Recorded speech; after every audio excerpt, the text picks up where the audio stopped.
আরেকটা লাগবে তুমি নিয়ে আসবে, তোমার পার্সোনাল কেয়ারিং করার জন্য সময় পাচ্ছ না। 12টা বাজে গেছে, আমি 1টা বাজে গোসল করছি প্রতিনিয়ত, রাতে 1টা বাজে। ঠিক আছে, বাসার থেকে যখন ফোন দিছে তখন আমি বলি যে আমি গোসল করতেছি। হ্যালো, কি করতেছেন শাহজাদি? শাহজাদের যে কাজ প্রতিদিন সেটাই করতেছি আমি। আপনি তো বিরক্ত হলেন কেন বুঝলাম না। আপনি রান্না বান্না করার কাজ, আপনি রান্না বান্না করবেন না, আপনি কি করবেন? খাওয়া লাগবে না? অবশ্যই আমি রান্না বান্নাই করব। এটা তো পেশা।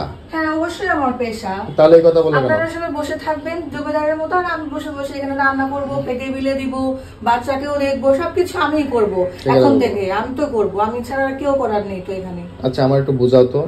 আমি একাই মানুষ, আমি সবকিছুই করতে পারবো, তোমাদের কাউকে লাগবে না, আমি একাই সবকিছু করতে পারবো। সকাল থেকে মা কাজ করছে না? সবকিছু করতে পারবো আমি। মা যেগুলো কাজ করছে সকাল থেকে, তুমি তো এগুলো হাত দিতা, তাহলে তুমি বাবুরে নিতে পারতা বা কোনো কিছু হয়তো কাজ করতে। সবসময় একটা কথা কও, তোমার রান্না বান্না কাজ তুমি একটা কাজ করতে পারো কি? তোমার আমি আজকে বলে দিচ্ছি, এটা একটা নতুন আইডিয়া। কাজ করতে পারবো না, তোমাকে প্রচুর পরিমাণে অ্যাক্টিভ থাকতে হবে। এইভাবে তোমাকে শিখাই দিতে হবে, শিখাই।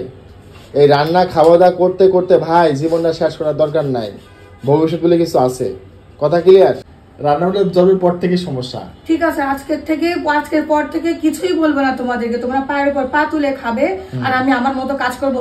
আজকের পর থেকে আমার কোনো কাজে তোমরা হাত দিবা না, আমার বাচ্চাকেও ধরবা না, এবং আমার বাচ্চার যেগুলো কাজ সেগুলো তোমরা করবা না, এবং আমার যে প্রয়োজনীয় যে কাজগুলো সেটা তো কখনো প্রশ্নই আসে না।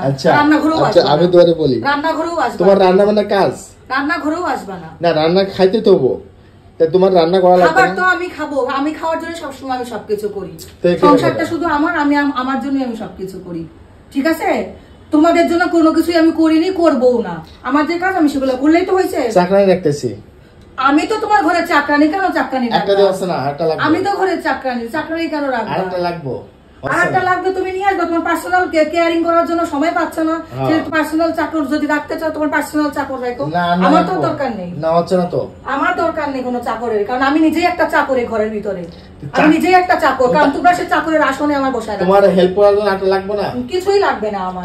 তোমার যদি প্রয়োজন হয় তুমি তাহলে রাখতে পারো, তোমার প্রয়োজন হয় তুমি রাখতে পারো। উনি রেগে অস্থির হয়ে গেছে। রান্না বান্না আমার কাজ, কিন্তু রান্না বান্না পছন্দ করে না, খাওয়াতে পছন্দ করে না। এটা হলো সমস্যা মেন, ঠিক আছে? খাওয়াইতে পছন্দ করি না, না না, খাওয়াতে তুমি পছন্দ করো। তুমি রান্না বান্নার কথা শুনলে তোমার মাথায় আগুন মানে ইয়ে ওঠে, জ্বালা ওঠে। মানে তোমাদেরকে আমি খাওয়াইতে পছন্দ করি না সেটা বলে নাই, হ্যাঁ বলছি, কিন্তু কথা হচ্ছে রান্না বান্নার কথা বললে তুমি নিতে পারো না।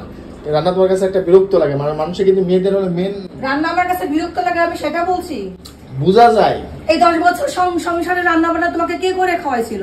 রাত 10টা 11টা বাজে যখন চাকরি করে বাসায় ঢুকছি আমি, রাত 12টা বাজে গেছে, আমি 1টা বাজে গোসল করছি প্রতিনিয়ত, রাতে 1টা বাজে। ঠিক আছে, বাসার থেকে যখন ফোন দিছে তখন আমি বলি যে আমি গোসল করতেছি, এখন আহার দিতে পারিনি পেটে, রান্না করে তোমাদেরকে খাওয়াইছি।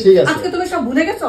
না বলবো না। আজকে তাহলে ভুলেই তো গেছো, না ভুলে তুমি এই কথা কিভাবে বলো? আচ্ছা শোনো, না ভুলে এই কথা কিভাবে বলো? আমি তোমাদেরকে রান্না করে খাওয়াতে জানি না, তুমি কি আমি অসহ্য হই? তুমি কি জয় করবা?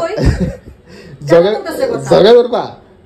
জয় করবা? শোনো আমি বলি, সবসময় এটাই চাও সংসারে অশান্তি করার জন্য। তুমি একজনই প্রস্তুত, আর কাউকে লাগে না। আচ্ছা দাঁড়াও, আর কাউকে লাগে না। তুমি